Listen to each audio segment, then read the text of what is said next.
Bonjour à tous. Chaque année, le blog d'Ashtray propose une évaluation, une conclusion de l'année qui vient de se passer sur la VAP. Et il demande à des analystes, à des experts de la VAP, que ce soit des scientifiques, des politiciens, etc., de donner leur avis sur les prédictions de 2020. C'est ce qu'on va faire aujourd'hui. Donc oui, il y a du bruit en arrière-fond, mais voilà. C'est un article assez long, hein. Je vous conseille d'aller le lire par vous-même, mais on va essayer de, voilà, chaque année il le fait, donc c'est plutôt cool. Donc on va lire petit à petit, de temps en temps vous aurez des moments de silence parce que je suis obligé de traduire quasiment en même temps. Donc l'article est plutôt bien fait. Si vous voulez pas vous taper tout le bousin, vous pouvez avoir voilà, ce type de résumé en fait. Pour chaque avis, il y a pas mal d'intervenants. Donc on commence par Clive Batts, ou Clive Batts, je sais jamais prononcer son nom en fait. Donc c'est quelqu'un qui est prouvable depuis très longtemps, qui a un blog et qui est plutôt bien suivi. Et sa prédiction, en fait, c'est que le défi sera de retourner vers les faits et la réalité. 2019 a été vraiment une année de merde pour la VAP. On le verra chez tous les intervenants. C'est le même avis. Ça a été vraiment un torrent d'excréments. Voilà. Et il le dit dès le départ, c'est que ce bordel-là, vous n'allez pas le restaurer, vous n'allez pas restaurer la confiance dans la VAP en quelques semaines, ni même en quelques années. Il faudra minimum une décennie après que tout le monde soit devenu prouvable. C'est ça, la restauration de la confiance.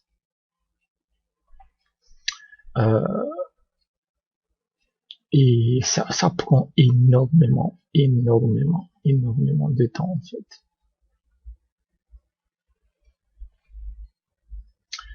Et un des moments importants de 2020 va être ce truc-là.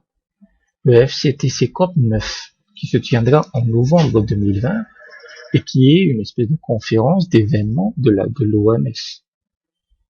Et c'est lui qui va décider du sort de la VAP. Et comme l'OMS est anti-VAP, on peut dire que bon, au niveau mondial, la VAP sera plus ou moins morte. Une autre conclusion qu'on peut dire de 2019, c'est que ce fils de pute, Mike Bloomberg, hein, qui a lancé une campagne, qui a donné 160 millions de dollars pour financer une campagne anti-VAP. Toutes les attaques sont devenues beaucoup plus coordonnées. Et cet argent va encore continuer à avoir des attaques coordonnées de la part des scientifiques, des médecins, etc.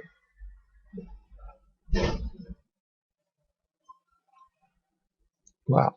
Et les ennemis de la VAP sont puissants, sont vraiment puissants, parce que quand vous regardez, voilà, American Heart Association, qui est des crapules, hein, j'ai dénoncé plusieurs fois, leur budget est de 800 millions de dollars par an. Donc voilà, c'est pas avec des liquides de mer, donc qu'on va pouvoir les avoir. Donc le deuxième intervenant, c'est Samrat Chowdhury qui concerne en fait qui est le directeur de l'association des vapeurs indiens. Donc Clive Batts, je vous donne une idée, c'est le directeur de Counterfactual Consulting Limited. Donc c'est un cabinet de consulting et lui c'est un directeur de l'association des vapeurs indiens. Donc on se souvient, j'avais déjà dit que l'Inde a banni la cigarette électronique sous l'influence des États-Unis, mais également l'influence de l'OMS. L'OMS, fils de pute, ont applaudi des deux mains quand l'Inde a banni la VAP. Et ce ban est similaire à ce qu'on voit au Brésil, au Mexique et en Thaïlande. Le gros problème de ça, c'est que c'est pas puisque vous interdisez la vape qu'elle cessera d'exister. Elle va juste créer un marché noir. N'oubliez jamais que des entreprises comme Ailic, qui sont des entreprises chinoises de liquide, je n'ai pas testé leurs liquides, peut-être qu'ils sont très bien, mais ils ont réussi à devenir l'un des leaders au niveau mondial, puisque l'Australie a banni la vape et que les gens ont acheté à l'étranger. Donc ce mec-là, Samrat, il nous dit qu'il y a à peu près 1 million de vapoteurs en Inde, ce qui est insignifiant. C'est vraiment insignifiant en fait. Cela montre aussi que la vape n'est pas encore généralisée.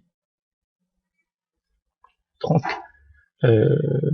donc ils essaieront d'aller au marché noir et surtout ils retourneront au tabac. Voilà, il dit par exemple qu'il y a un Russe qui a été emprisonné en Inde en fait pour avoir 4 appareils de vape. Et d'autres ont eu des amendes gigantesques. Bon, il y a des appels qui sont faits à la Cour suprême indienne, mais en général, il ne faut pas trop attendre de ça.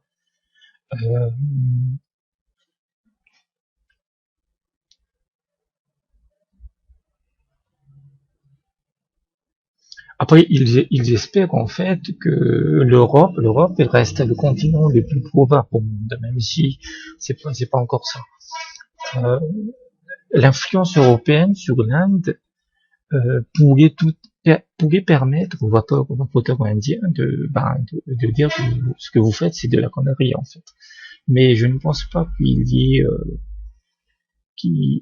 ait quelque chose à attendre pour le moment, parce que l'Inde est très influencée par les États-Unis, donc on ne le verra pas, et ça se répand comme une gangrène dans toute l'Asie, l'Indonésie, Malaisie, Philippines, ils vont tous bannir la vape. Et c'est ce que dit ce mec, c'est peut-être une action concertée de l'OMS avec Bloomberg, voilà, pour avoir une assise précise, une assise solide, c'est-à-dire que c'est une profession autoréalisatrice ou des preuves fabriquées. L'OMS va dire simplement en novembre 2019, regardez, 2020, regardez, l'Inde a banni la vape, les Philippines ont banni la vape, la Malaisie on va bannir la vape, donc c'est la preuve que c'est dangereux. Alors que le ban vient des États-Unis et de l'OMS, c'est circulaire en fait. Voilà. Ensuite, troisième intervenant, c'est Dave Cross, qui est le rédacteur en chef de Planet of the Webs, qui est aussi un très très bon site, qui est publié, qui est mis à jour très très régulièrement. Donc lui, il dit aussi, voilà, ça a permis aux organisations anti-vape par nature, par religion, de lancer une attaque massive. Bon, ce connard de Bloomberg, ce président pour la présidence, il va échouer comme une merde qu'il est. Mais aujourd'hui, la plupart des vapoteurs américains sont pour Trump. Voilà, parce que Trump, il avait promis qu'il allait soutenir les PME, les petites entreprises, et dans certains cas, il l'a fait. Mais Trump, c'est une girouette, puisque comme son poids électoral est très faible, il est obligé de manger, de bouffer à tous les râteliers. Lundi, il est pro-vape, ou il dit, ouais, mais il faut pas interdire, et mardi, il est anti-vape. Donc, vous pouvez pas faire confiance sur un mec comme Trump pour défendre la vape sur le long terme. Donc, il parle de l'Angleterre qui a réussi à se protéger contre cette merde, mais il y a des politiciens britanniques qui sont anti-vape et qui vont commencer à attaquer en 2020. Voilà. Donc, ensuite, on a le Jim McDonald, qui est le rédacteur en chef de Vaping 360.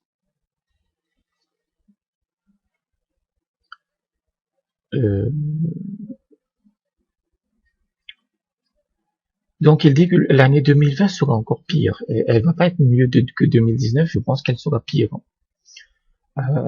Lui, il parle d'initiatives comme le magazine en ligne Filter, qui est tout ce qui est cessation tabagique, si ça parle de ça, avec Hélène Redmond, ce sont des personnalités importantes.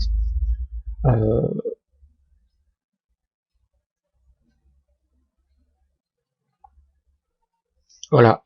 Ce que dit Steve McDonald, c'est que malgré toute cette merde sur la vape, il y a des grosses personnalités qui commencent à rejoindre le compte de la vape.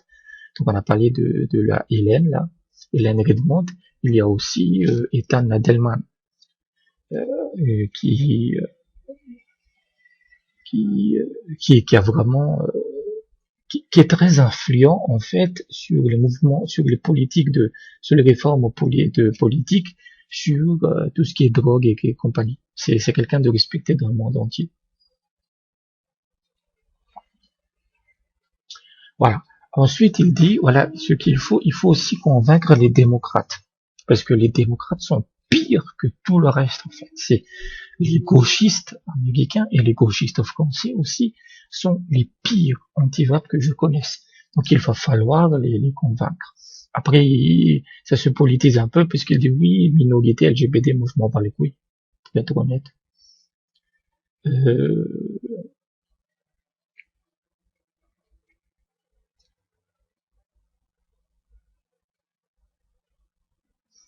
En gros, voilà, il faut pas que la vape soit aussi stigmatisée que ce qu'on a eu. Oh, la caméra c'est parti. Qu'on a eu avec la drogue. Ensuite, on a David Swinner, qui est un avocat.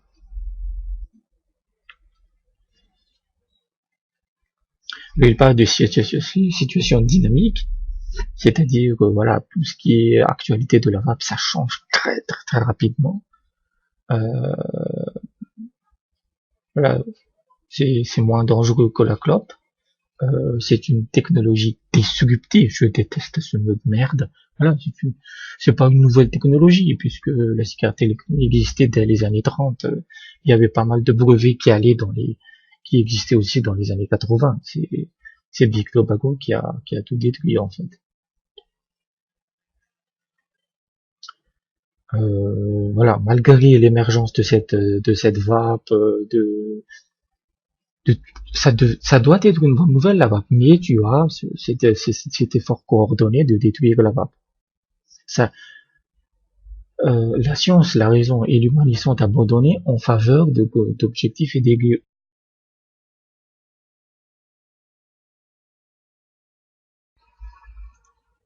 Donc désolé, une coupure, la première partie a été coupée, mais j'essaierai de rafistoler le truc. Donc on était à l'avocat. Donc qu'est-ce qui se passera en 2020? C'est que ce qui se passe aujourd'hui, l'OMS est anti-vape. Il y a tous les connards, Tobacco Free Kids, tous ces enculés, ils sont anti-vape. Et je l'avais dit, c'est que ce qu'ils font est bien pire que criminaliser la vape. Ce qu'ils font, c'est détruire le peu de confiance qu'il reste dans la science, dans la médecine en fait. C'est avec ce genre d'affaires que les gens n'ont plus aucune confiance dans la médecine. Il ne faut jamais oublier, aujourd'hui, l'un des pays les plus anti-vax au monde, c'est la France. La France et l'Italie. 40 à 45% considèrent que les vaccins sont dangereux. Ce qui est une stupidité. Mais pourquoi? À cause de deux affaires. La première, ça a été l'affaire du sang contaminé. Et la seconde, c'était l'espèce d'absurdité avec le vaccin contre la grippe H1N1. Parce que dans l'affaire du sang contaminé, les ministres qui étaient impliqués dedans, je connais pas les détails totaux de l'affaire, mais c'était un grand scandale sanitaire. Mais ce que je sais, c'est qu'il y a des ministres qui ont été traduits en justice, ministre de la Santé, d'autres ministres aussi. Ils sont ressortis libres comme l'air. Ils sont ressortis libres comme l'air, en fait. On ne leur a rien fait. Et dans le cas de la grippe H1N1, qui a incité sauvagement la France à l'époque, c'était pas cette grognasse de Bachelot, je pense que c'était cette voilà, qui a acheté pour 1 milliard d'euros de vaccins, et c'est l'OMS qui l'a incité sauvagement à le faire. Et ensuite, on s'est aperçu que l'épidémie, ça avait prout, quoi. Et la France a perdu 1 milliard de dollars pour rien. Donc, il y a toujours des antécédents. Les gens ne sont pas anti-science par nature. Mais ça n'a pas d'effet sur le coup, en fait. Ça a des effets 10 ans après.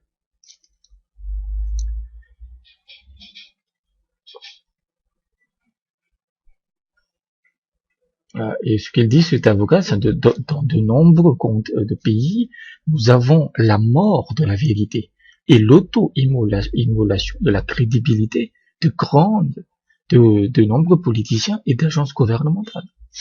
L'OMS, des agences de Nations Unies, des organisations, des ONG, Tobacco Free Seeds, des journaux scientifiques, des revues scientifiques, tous ces experts à qui nous devons faire confiance pour la santé. En fait, la VAP est un agent révélateur parce qu'il montre leur corruption, leur idéologie et leur incompétence.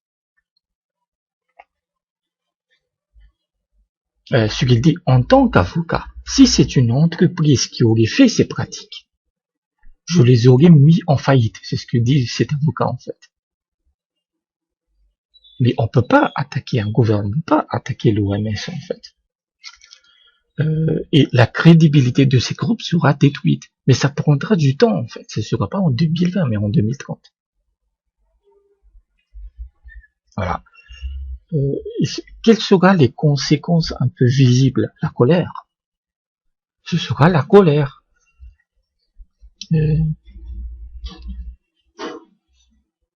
Ce que ce mec dit, c'est que à cause de la diabolisation de la vape, il connaît 4 personnes qui sont retournées à la clope. La colère est une émotion puissante et c'est vrai. C'est pour ça que je n'aime pas du tout la vape entre guillemets indépendante française et les ONG, les associations, parce qu'ils restent trop souriants en fait. Ils restent trop gentils. Il faut être en colère en fait. Les politiciens ont peur de la colère.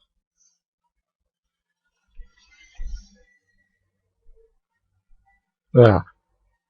Et quand les gens sont en colère et surtout quand ils commenceront à comprendre que l'OMS leur ment en pleine face, indépendamment de ce que veut dire le professeur Dotzenberg, non, l'OMS a été anti-vape à mort. La FDA ment, le CDC ment. Comment ça va se traduire en fait? Quand ils vont découvrir que ces entités-là ont intentionnellement provoqué des morts.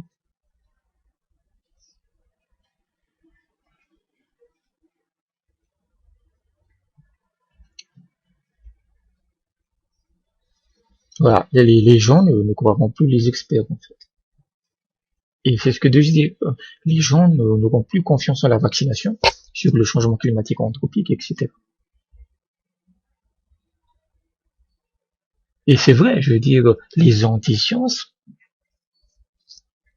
c'est-à-dire les complotistes, là, les vrais, les anti-vax, ceux qui croient que la Terre est plate, etc., ils ne connaissent pas encore toute cette affaire de merde.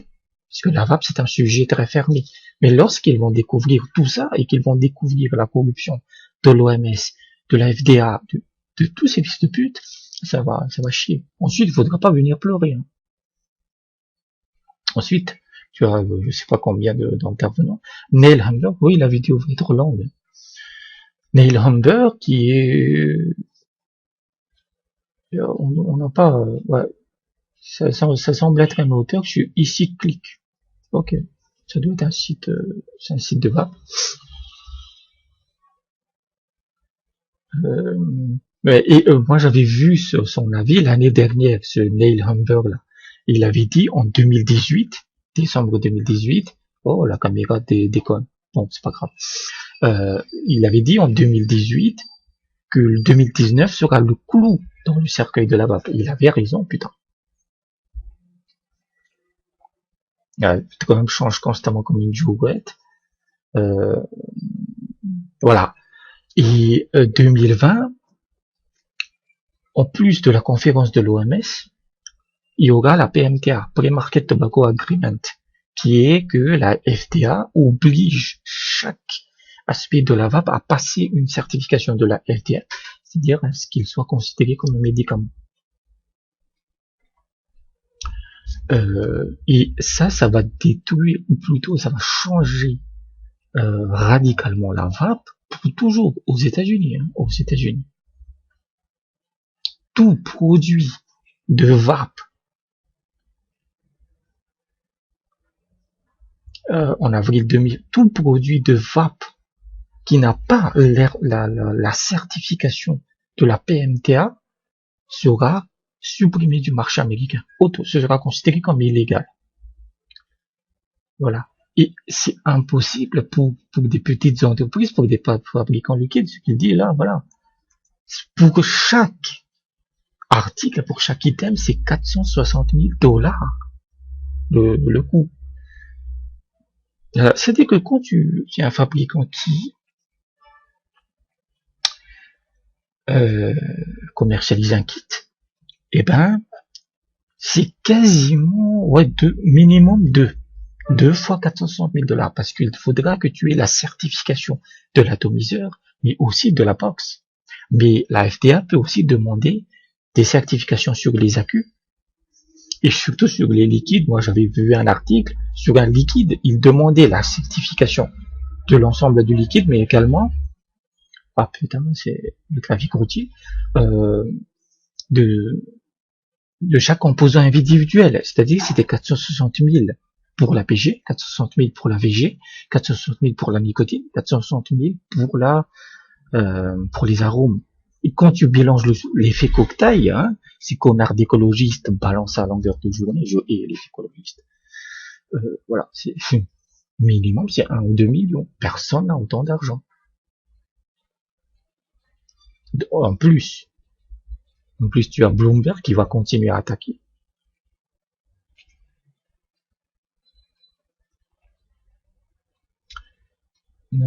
Ensuite, voilà, sur une note plus positive, il voit la vape intelligente. Et c'est vrai. Petite parenthèse, c'est que tu as l'entreprise UOL, que j'aime beaucoup. Moi, j'utilise le Chrome. Il doit être quelque part le Chrome 4. Il a sorti l'amulette, qui est une montre qui fait office de pod. C'est une montre pod, en fait. Et beaucoup de gens, parce qu'il y a des puristes dans la vape, eux, il faut que ce soit des atos superbes, il faut que ce soit bien sobre. Car, non, cette tendance-là, c'est-à-dire vape pour être vape, ça va disparaître. C'est foutu, ça. Ce qu'on va voir, puisque après, ça dépend de la démocratisation de la vape pour le grand public. Mais quand ça arrivera, tu auras une gadgetisation de la vape. C'est-à-dire tout ce qui est ces petits trucs là, les amulettes, UOL est une bonne entreprise. Elle anticipe bien la demande. Donc, c'est pas pour qu'elle sort ces produits-là. C'est qu'il y a une demande, en fait.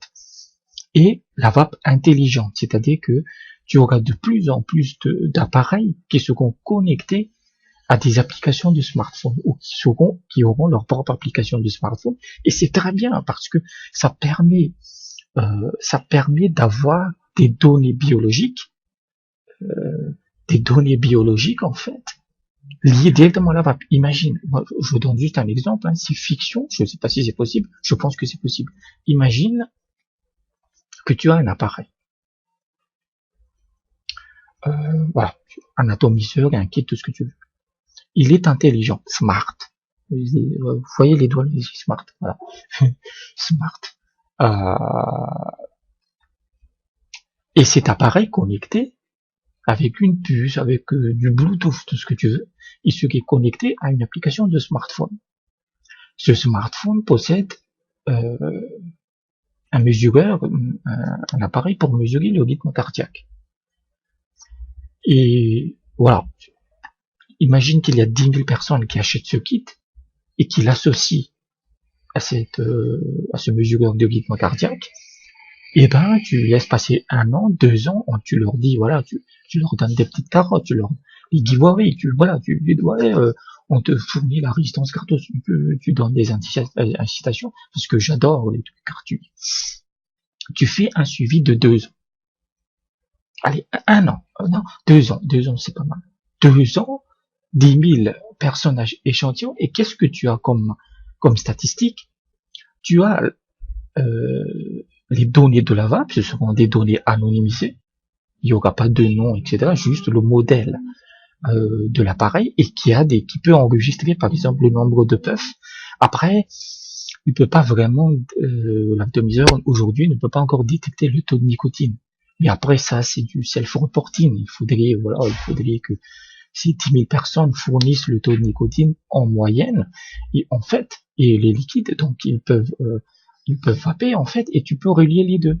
Et sur les 2 ans, on peut savoir que voilà, tu as 10 000 personnes qui vapent en moyenne à 6 mg, ils sont à 30 ml par jour, c'est beaucoup. Voilà son impact sur le rythme cardiaque. Et ce seraient des études ultra robustes, puisque ça inclurait tous les types de vapoteurs au niveau mondial. Donc, la gadgetisation que vous voyez avec les montres et ce genre de trucs, ce n'est qu'un début. Il faut que ça reste pas façon Apple en fait. C'est juste pour être déjà gadget et pour vous faire casquer le plus d'argent. Il faut que ce soit utile. Donc ça, c'est plutôt pas mal. Donc oui, il faut aussi l'union des vapoteurs. Voilà. Ensuite, prochain intervenant, le professeur Gary Stimson, qui bloque sur tout ce qui est politique de nicotine policy, ça doit être un site.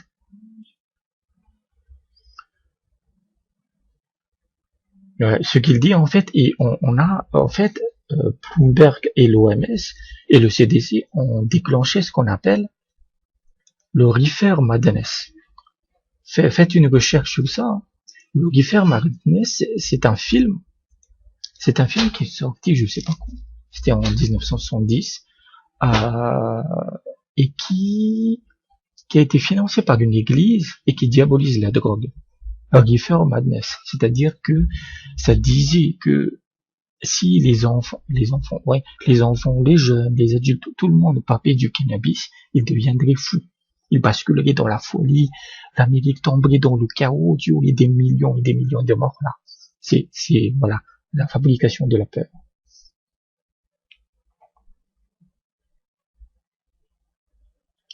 Oui, et ça aussi, c'est-à-dire que les pro-vape comme nous, moi je suis pas vraiment pro-vape. Ouais, je parle de vape en termes politiques, mais je reçois déjà des mails parce que j'ai surtout un site, hein, ça c'est juste un complément, la chaîne YouTube, des espèces de menaces en fait.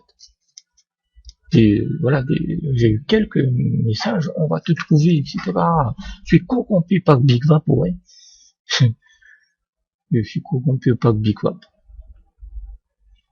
Voilà, il faut aussi promouvoir l'utilisation du snus, et je déteste aussi ça de la part de la vape, c'est que elle diabolise tout ce qui n'est pas de la vape. Le snus a permis à la Norvège de passer à 1% de tabagisme.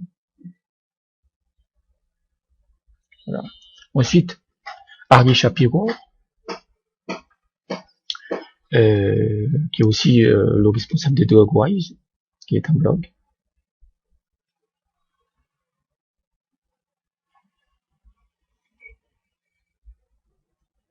Donc il revient, voilà, que les morts liées à la vape de THC a permis à l'OMS de déclencher un nouveau massacre. Les vapeurs seront continuer à être criminalisés. Voilà. Et lui, il est très pessimiste et je suis d'accord. Ensuite, Tim Phillips, qui est sur eSig Intelligence, qui est une firme en fait qui analyse les tendances du marché de la vape. Voilà, et ce que se dit Tim Phillips, c'est que c'est très intéressant, c'est que tu as deux affaires en cours, qui est la mort liée à l'huile de THC, et tu as l'appel, l'attirance des liquides pour les jeunes. Et ce que les médias et les organisations anti-vape ont fait, ils ont mélangé les deux en fait. Et ça, c'est très intéressant. Des bans absolument dans tous les États américains. Voilà. Voilà. Et, je pense que j'en ai parlé, ça. Le frère d'un de ses amis, le frère d'un de ses amis, lui a dit en fait qu'il a dit le mec en question, il a dit à son fils de 22 ans qui vapait, lui a dit abandonne la vape et retourne à la clope parce que au moins la clope va te tuer lentement. Ce sont des criminels. Arrêtez d'être gentils avec ces gens-là. Je le dis pour la vape française. Oui, mais il faut être pédagogue. Un missile dans le cul, voilà ce qu'il mérite. Donc lui, comme c'est un analyste de marché, il regarde l'aspect tendance du marché. J'en ai fait une vidéo d'ailleurs. C'est pas bon.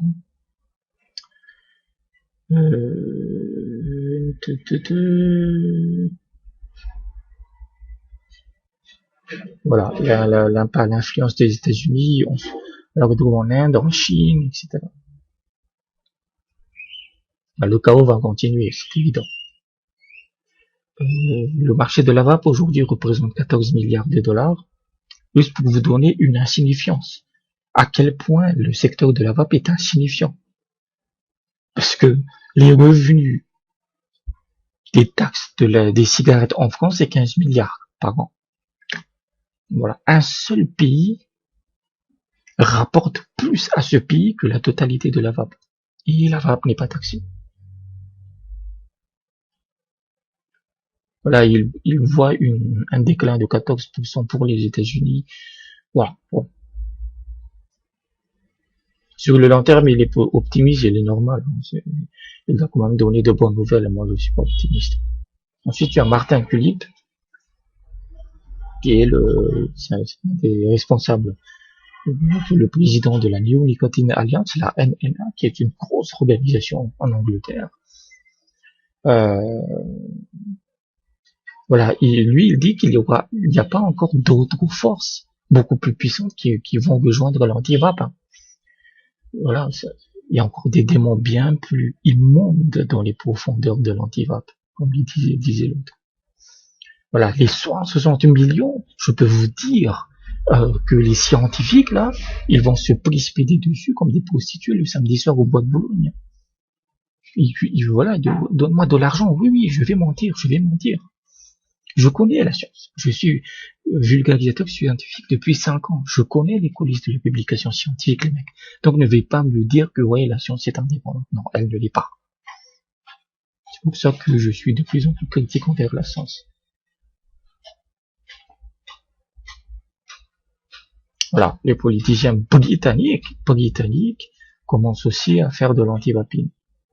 Donc eux, ils ont le MHRA, qui est l'équivalent TPD britannique, après le Brexit. Il suffit même si tu as un pays entièrement pro-vape, comme l'Angleterre, il suffit qu'une affaire. Un ou deux politiciens qui arrivent à faire la une des médias, c'est terminé. Donc oui, voilà. Après, c'est pour l'Angleterre, mais ça s'extrapole à tout le monde. Abandonner les bouteilles de DML, c'est une stupidité. Le tank de DML, c'est une stupidité aussi. Et à la limite de 20 mg de nicotine. Voilà. Ça permettrait de réduire le taille, à condition que ces connards de fabricants baissent les prix des liquides prêts à l'emploi dans des bouteilles de 50 ou 60 ml.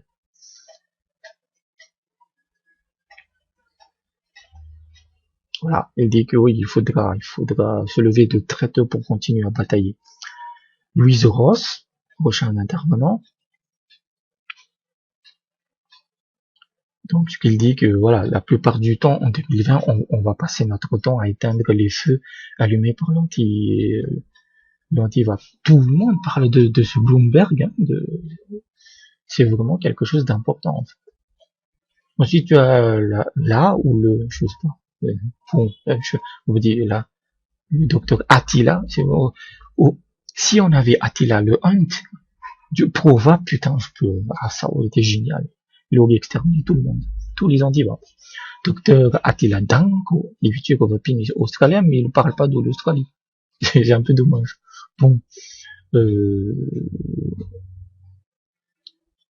il parle un peu, ouais. Oui. Alors, l'Australie, en fait, on sentait qu'elle était prête à basculer du côté de la Nouvelle-Zélande, c'est-à-dire à devenir pro-vape.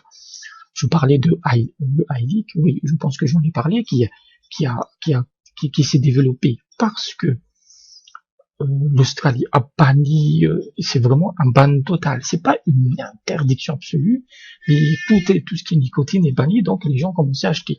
Et les politiciens ont commencé à dire peut-être que c'était une connerie. Donc il y avait un début de basculement, pourrait peut-être changer quelques règles pour autoriser la vape. Paf! Et les États-Unis sont arrivés. Non mais les États-Unis, c'est vraiment des fils de pute. Hein. Et petite parenthèse, je le dis, c'est la faute des vapoteurs américains. C'est la faute des vapoteurs américains qui ont refusé de se syndiquer, qui ont refusé de s'unir et qui ont considéré la vape comme un simple business. Ne venez pas me dire de conneries. Ils ne l'ont jamais fait. La cessation tabagique. Ils ne l'ont jamais fait. Ils ont commencé à dire Flavor Fun en septembre 2019. Parce que pour eux, c'était un business. C'est pour vendre des fidget spinners et des téléphones. Tout. Ils sont coupables. Ils sont coupables. De n'avoir pas fait du lobbying, de n'avoir pas parlé aux médias, voilà. Et maintenant, ils détruisent le monde entier, comme d'habitude. Voilà. En fait, les antivapes ont profité à mort de ce qui s'est passé avec lui de THC. Voilà, lui aussi, ou elle aussi, elle est très pessimiste, en fait. Ensuite, Ghislain Armand, qui est sans doute le fondateur de Vaping Post et de PGVG Magazine. Lui, il dit de ne jamais faire confiance à Big Tobacco. Je dis non. Big Tobacco n'est pas le principal ennemi de la vape. Bien sûr, il est un ennemi indirect, mais le vrai ennemi de la vape, c'est l'anti-vape religieuse. Et voilà, il y a des gens qui détestent la nicotine, comme ils détestent la drogue, comme ils détestent la pornographie, comme ils détestent les jeux vidéo. C'est ça que vous devez comprendre. Alors lui, il dit, oui, en fait, il pensait que la vape allait détruire, allait grappiller des parts de marché de Big Tobacco. Et ben, c'est pas le cas. Ouais, parce que Big Tobacco devient plus puissant.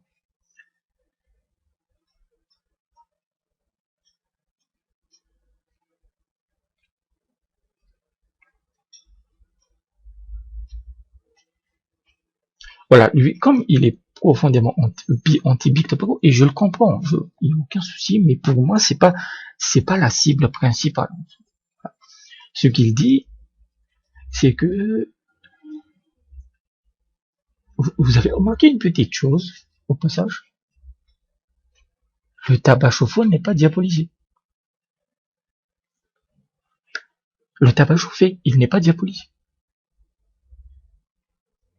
Il n'y a pas un article, en fait. Vous tirez pour conclusion, mais c'est le cas. Il n'y a pas de diabolisation contre le tabac chauffé. Et ce que j'ai dit, ce gars-là, Ghislain Armand, c'est que, en fait, il a raison. En partie, il a raison. C'est que la vape a été détruite pour que le tabac chauffé et d'autres produits proposés par Big Tobacco puissent avoir puissent avoir un boulevard devant eux. Mais pour moi, c'est juste une entreprise qui défend ses intérêts. C'était aux vapoteurs de se réunir, de se bouger le cul. Vous êtes assez riches pour créer de grosses organisations, pour faire du lobbying. Désolé. Hein. Et deuxième petite parenthèse, dans le cas de la PMTA, la plupart des produits qui ont reçu une approbation, qui ont une certification et qui seront commercialisés, même après 2020, devinez ce que c'est la majorité. C'est des produits de tabac chauffé. Mais ouais.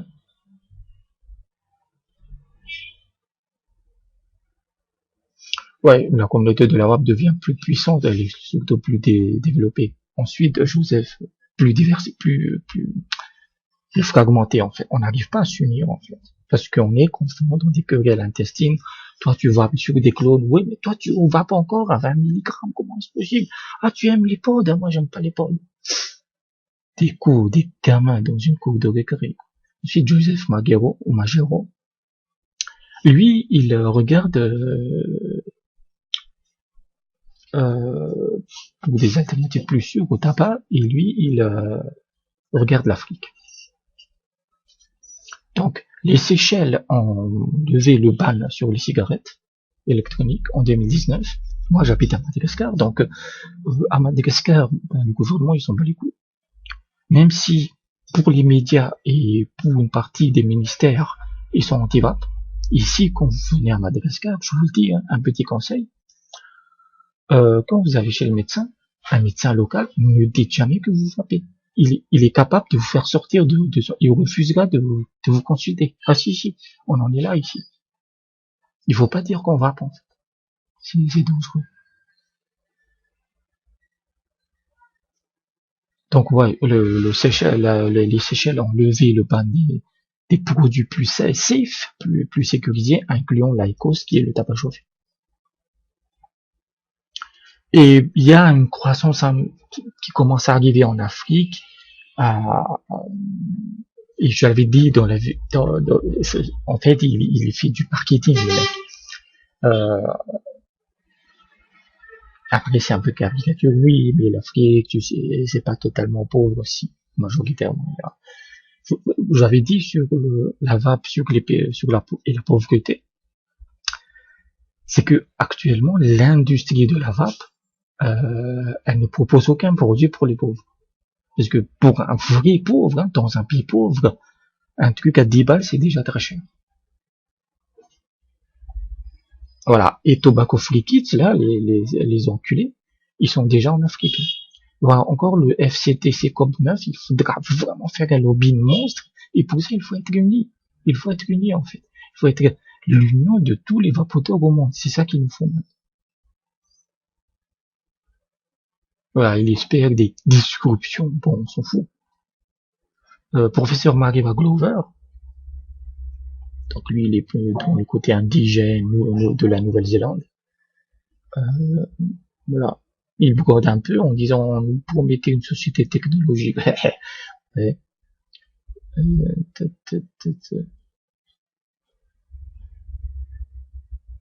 Ouais. Ce qu'il dit, c'est qu'en 2019, les vapoteurs ont commencé à parler, c'est vrai. Il y a une communauté de la vape qui est plus robuste, mais elle n'est pas unie.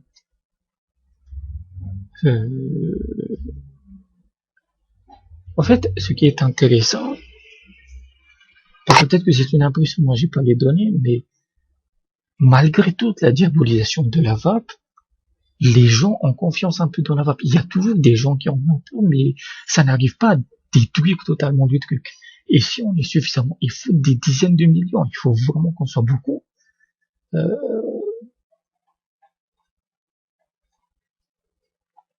Et on dit que ça marche plus, en fait. Et on parlait de la perte de crédibilité des entités. Donc Paul Harris, qui est Inokin, lui, il fait un peu de pub pour Inokin. Oui, les autres coils, c'est plutôt cool. Voilà. En gros, les entreprises de vape, ils vont commencer à délaisser les États-Unis et partir pour le Canada, la Nouvelle-Zélande, l'Europe et l'Angleterre. Venez ici. Voilà. Moi, si vous donnez des trucs gratuits, moi, je vous parle de vous. Voilà, il fait un peu de pub. Alors lui, il parle de technologie de contrôle de température, en fait, qui permettrait d'éviter les dry heat.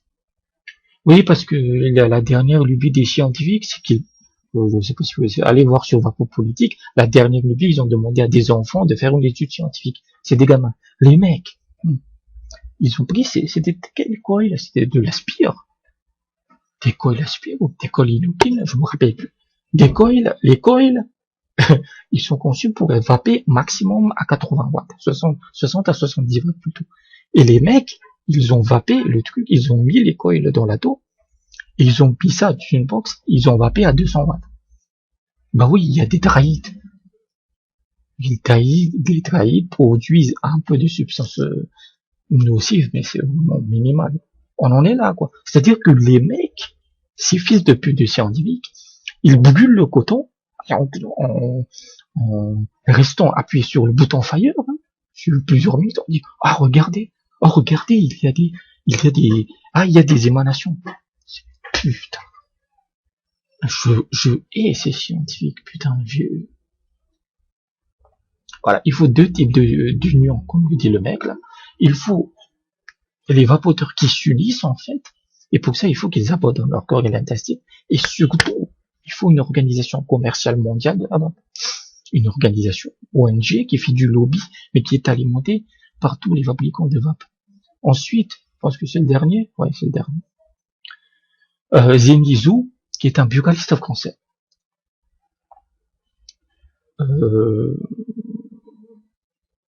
Voilà, lui, il résume un peu ce qui se passe en France. En France, oui, il y a les journalistes français, oh putain, c'est des sacs d'excréments.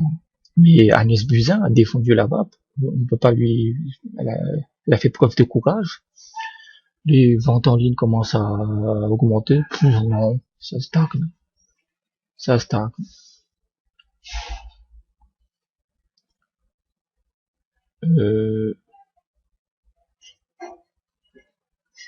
Voilà, il y a la prochaine TPD qui risque de venir, en fait. Et aujourd'hui, en Europe, l'Allemagne, la France, la Russie sont les plus gros marchés de la vape.